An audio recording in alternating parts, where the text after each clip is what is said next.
Indy Mogul.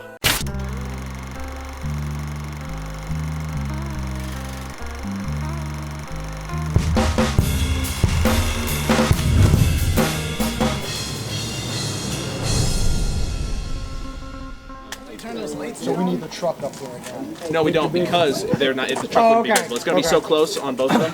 I gotcha. We don't have to worry about that. Gotcha. About a month after we had started shooting, we went back to continue what we had started on day 3. Unfortunately, I can't really talk much about what we shot that day because, it's the whole climactic scene of the movie. I want to keep some things as a surprise. We had so many extra people on hand. It was absolutely insane. It was awesome. We had a lot of people returning. Matt Planer, who I made the key grip. Matt, we need these chairs moved back into that area, and that's got to become the new staging area for the crew.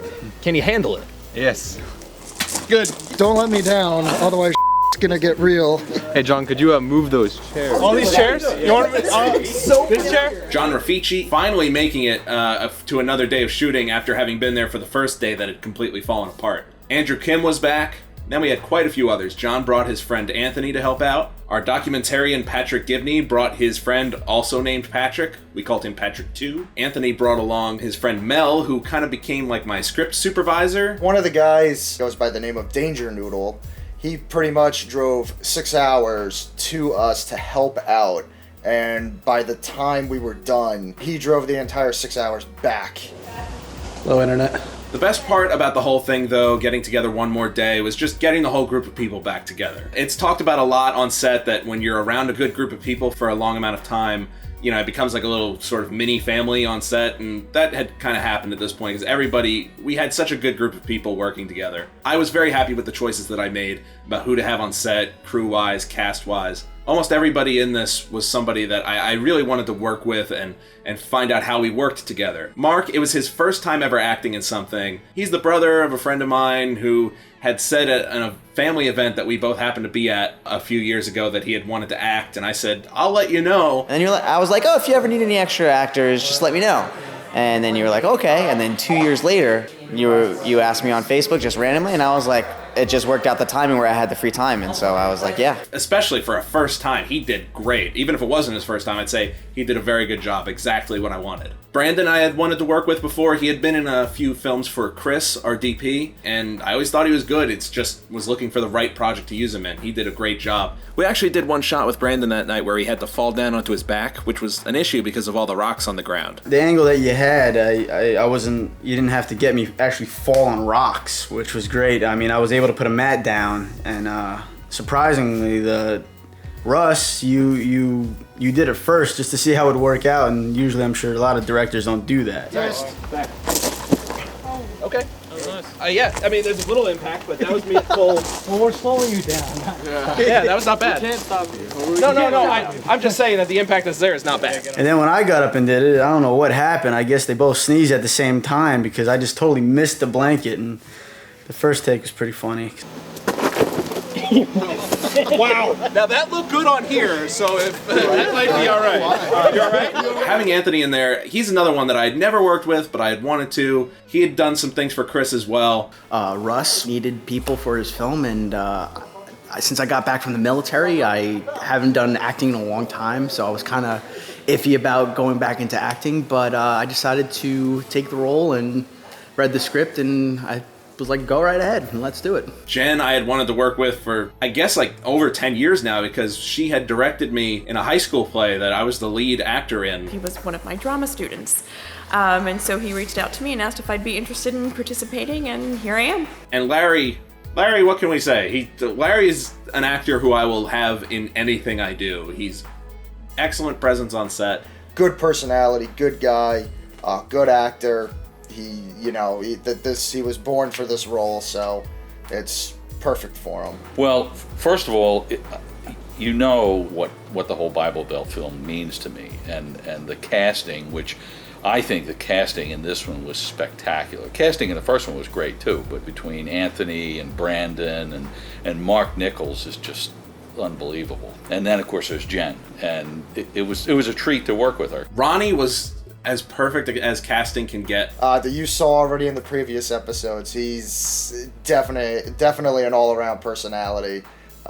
singing songs, keeping morale up. He is that character, and he was great in the role. I'll pay to have the f***ing machine fixed that I broke. I got the money. I don't give a shit. A guy can't even come in 15 lousy f***ing minutes to have a drink, and the machine breaks.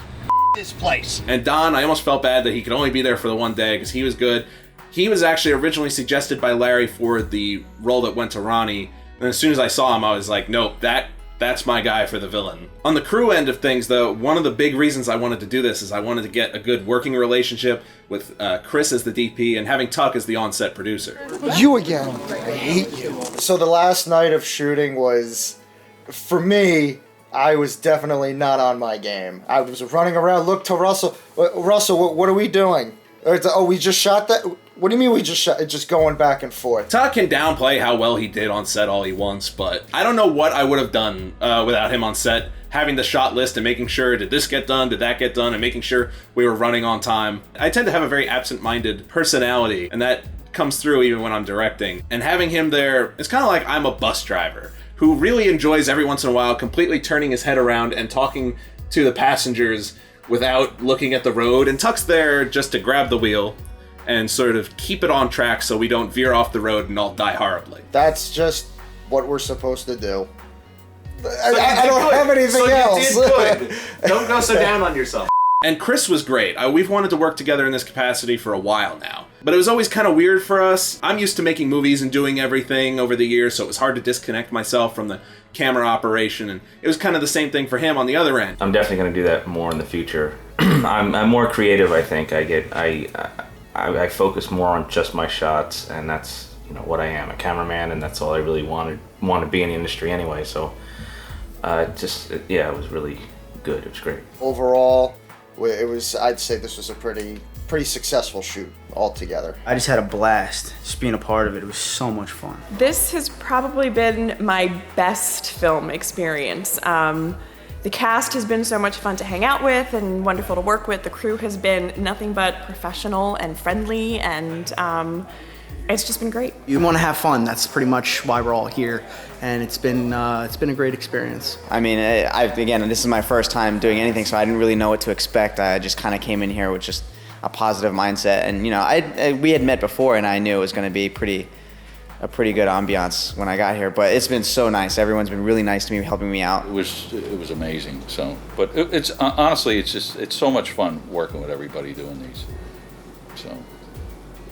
There we go. There you go. I wanted to treat these episodes as if we were actually doing a feature film, as if this was a major professional production. And after having done all this, I feel like I can now go on and make my next bigger project, a feature-length film. I feel like by the end of the year, I must have a feature-length production, at least in production, and moving along. If you've enjoyed this series, we'll do some more episodes like this. It'll be fun, but on a bigger, longer production. And last but not least, this entire series could not have been accomplished without the wonderful help from Patrick Gibney. Make sure to check out his channel, subscribe, and show some appreciation for all the great work he did. Thanks again, Patrick.